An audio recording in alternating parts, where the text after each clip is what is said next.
नमस्कार दोस्तों, आप सभी का स्वागत है आप ही के अपने YouTube चैनल में। दोस्तों, ऐसा कहा जाता है कि भगवान श्री राम के परम भक्त राम भक्त हनुमान जिस पर भी प्रसन्न हो जाए, उस व्यक्ति के जीवन के सभी संकटों को वे स्वयं ही हर लेते हैं। इसीलिए इन्हें संकट मोचन भी कहा जाता है।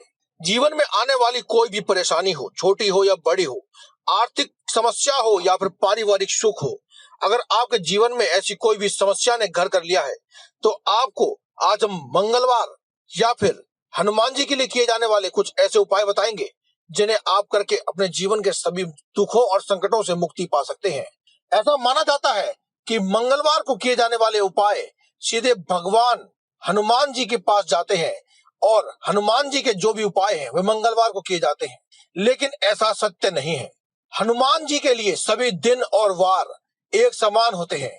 इसीलिए उनके भक्त यदि सच्ची श्रद्धा से और मन से उनके लिए कोई उपाय करना चाहते हैं तो उनके लिए कोई जरूरी नहीं कि वह मंगलवार के दिन ही करें।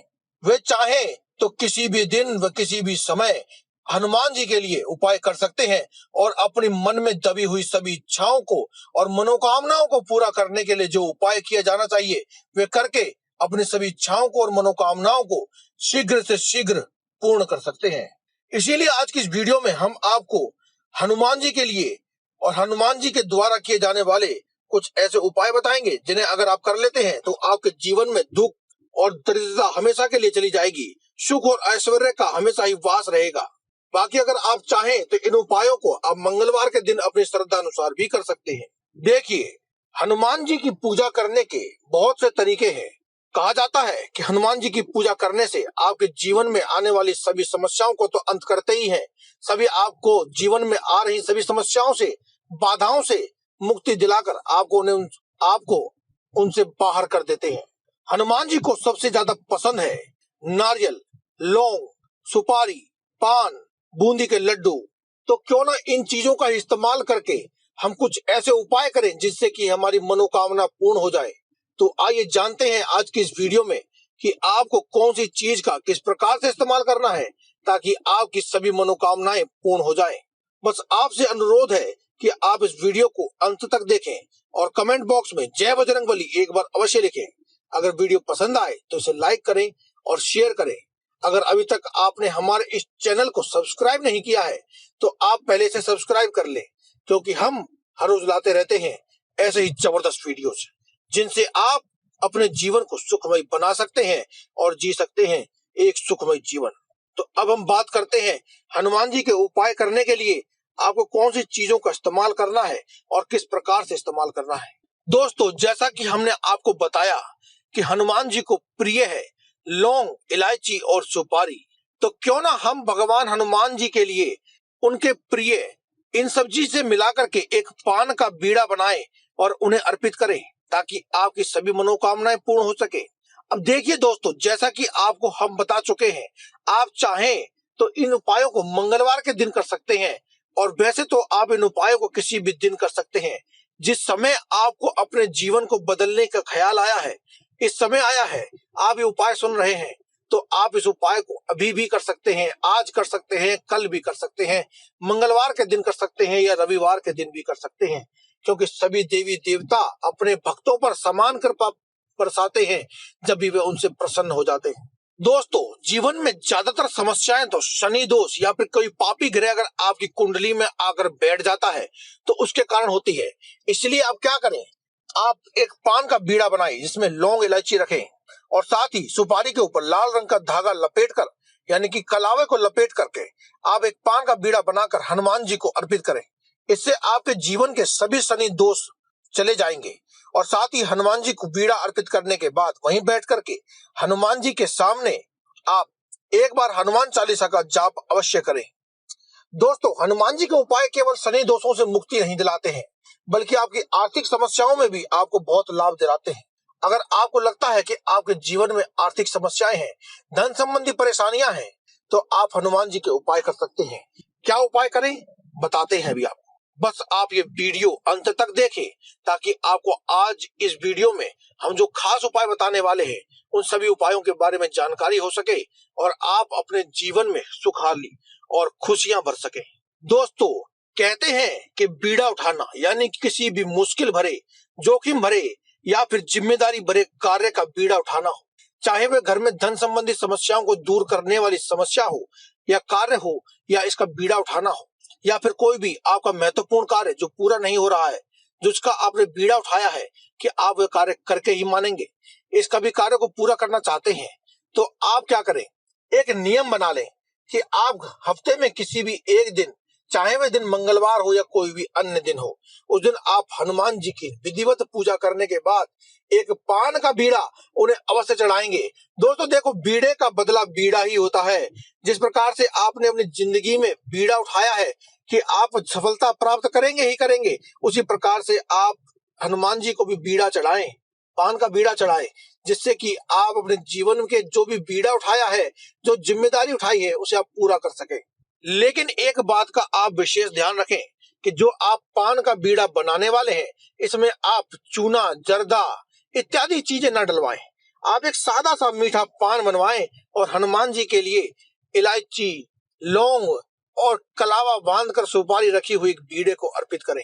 दोस्तों, हनुमान जी को नारियल भी अति प्रिय होता है, इसीलिए आप हनुमान जी की पूजा करने के लिए आप नारियल का इस्तेमाल भी कर सकते हैं। अगर आपको लगता है कि आपके कार्य क्षेत्र को, यानी कि जहां आप काम करते हैं, जो भी आप काम करते हैं, उसे कुछ बनवा दिया है या ऊपरी आदि कार्य करवा दिया है, तंत्र मंत्र आदि क्रियाएं आपके ऊपर करवा दी जा चुकी हैं, तो आप क्या करें, आप एक नारियल लें और एक सुपारी लें, इनके ऊपर आप स्वास्तिक से, चंदन से एक स्वास्तिक बना दें, या फिर लाल रंग की रोली से आप एक स्वास्तिक बना दें और इसे एक लाल रंग के कपड़े में बांध करके उसके ऊपर आप मोली से धागा लपेट दें, 7 बार लपेट दें। उसके बाद आप इसे ले जाकर किसी भी हनुमान मंदिर में हनुमान जी के चरणों से लगा करके एक बार हनुमान चालीसा का पाठ करें और साथ में उसके अंदर थोड़ी सी सरसों भी रख दें, पीली सरसों जैसे कहते हैं, उसे भी रख दें, और आप फिर अपने घर वापस आ जाएं। घर आने के बाद आप अपने घर के मुख्य दरवाजे पर इसे रख दीजिए। आपके कोई भी तंत्र मंत्र जो भी क्रिया कराया हुआ है वह मुक्त हो जाएगा, नष्ट हो जाएगा खुद ही। कोई भी तंत्र मंत्र, ऊपरी बाधा, प्रेत आदि आपको कभी भी जिंदगी में परेशान नहीं कर पाएगा, क्योंकि दोस्तों हनुमान जी को ऊपरी बाधाओं का सबसे बड़ा दुश्मन माना जाता है।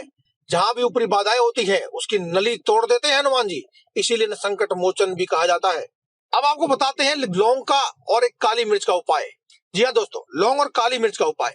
आप क्या करिए कि अगर आप अपने जीवन में हर एक क्षेत्र में कामयाब होना चाहते हैं, यानी कि आप ऐसा चाहते हैं कि आप अपने मन में कोई भी मनोकामना सोचें और वह हनुमान जी के द्वारा आपकी पूरी हो जाए, तो इसके लिए आप क्या करिए कि आप आटे के 7 दीपक बनवा लीजिए और 7 दीपक बनवा लेने के बाद आप उसके अंदर चाहे तेल भरिए, चाहे आप देसी घी भरिए।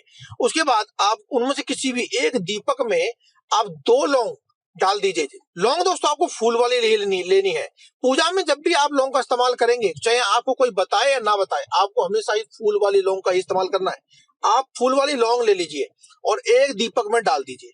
उसके बाद आप इन्हें अपने घर के मुख्य मुख्य स्थानों पर रख दीजिए। लेकिन जो लौंग वाला जो दीपक है, जिस दीपक में आपने लौंग डाली है, उसे आप अपने घर के मंदिर में रख दीजिए। जी हाँ दोस्तों, घर के मंदिर में रख करके आप प्रज्वलित कर दीजिए और हनुमान चालीसा का पाठ अवश्य करें। इस वक्त ध्यान रखें कि आपने जिस दीपक में लौंग डाली है, यानी जिस दीपक को आप अपने मंदिर में रखने वाले हैं, उसे सबसे अंत में अपने घर के मंदिर में रखेंगे। सभी दीपकों को रखते जाएं, जलाते जाएं और अंत में आप घर के मंदिर में उस दीपक को रखें।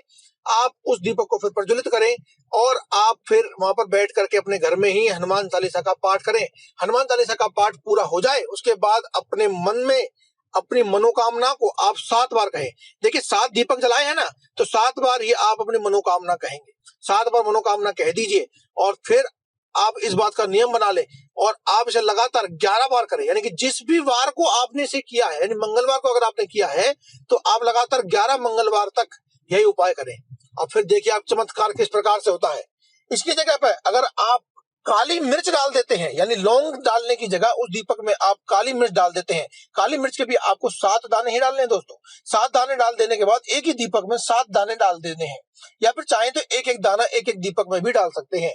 और आप अगर 7 दाने डाल देते हैं तो आपके 9 के 9 ग्रह, चाहे कोई पापी ग्रह है, अशुभ ग्रह है या फिर कोई अशुभ फल प्रदान कर रहा है, अगर वो ऐसा कोई ग्रह है तो आपका वो खुद ब खुद शांत हो जाएगा और आपको हमेशा ही अच्छे फल देगा। इसके अलावा अगर आप चाहते हैं कि आपको किसी प्रकार का दुख नहीं है लेकिन आपके घर में हमेशा ही बरकत बनी रहे, तो इसके लिए आप क्या कर सकते हैं कि आप एक दीपक में एक सिक्का डाल दें, बाकी के 80 दीपकों में आप लौंग डालेंगे, लेकिन एक दीपक में आप सिक्का डालेंगे। यानी कि आपने टोटल 7 आपने दीपक जलाए हैं, तो 6 दीपक में आप एक एक यानी कि 6 लौंग डालेंगे और एक दीपक में आप सिक्का डालेंगे। यही क्रिया आपको लगातार 11 बार करनी है। यानी मंगलवार के दिन से शुरू कर रहे हैं तो आप 11 मंगलवार करेंगे, संडे के दिन यानी रविवार के दिन से कर रहे हैं तो आप 11 रविवार करेंगे। यह आप नियम बना लें और उस सिक्के को आप हर बार उसी सिक्के को डालेंगे और जो लौंग बच जाएगी उस लौंग को आप पीस करके अपने घर के मुख्य दरवाजे पर फेंक दें। समझ में आ गया? अब आपको क्या करना है कि आपने जो 6 लौंग डाली हैं, दीपक बुझ जाएगा, पूरा हो जाएगा। उसके बाद आपको उन सभी दीपकों में से लौंग निकाल करके उन्हें अपने हाथ पर या किसी चीज पर रगड़ करके पीस के अपने घर के दरवाजे पर डाल देना है। लेकिन सिक्के को उठा करके आप पूजा के मंदिर में रख दें और अगली बार यानी मंगलवार से शुरू किया है तो अगले मंगलवार आप फिर से वही क्रिया करेंगे, लौंग नहीं डालेंगे लेकिन सिक्का वही डालेंगे आप। इस प्रकार से 11 बार करने के बाद जो 11 बार जो आप सिक्का उठाएंगे उसे उठा करके एक लाल रंग के कपड़े में बांधकर अपने घर के पूजा के मंदिर में रख दीजिए या फिर जहां भी आप घर में धन रखते हैं वहां पर आप इसे रख दीजिए। आप देखिएगा कि आपकी जिंदगी में दिन दूनी रात चौगनी तरक्की किस प्रकार से होती है। ये एक सिद्ध और आजमाया हुआ उपाय है। तो दोस्तों आज की इस वीडियो में केवल इतना ही। कल फिर आपसे मुलाकात होगी एक और नई टिप्स के साथ। तब तक के लिए धन्यवाद। कमेंट बॉक्स में लिखते रहे जय बजरंगबली।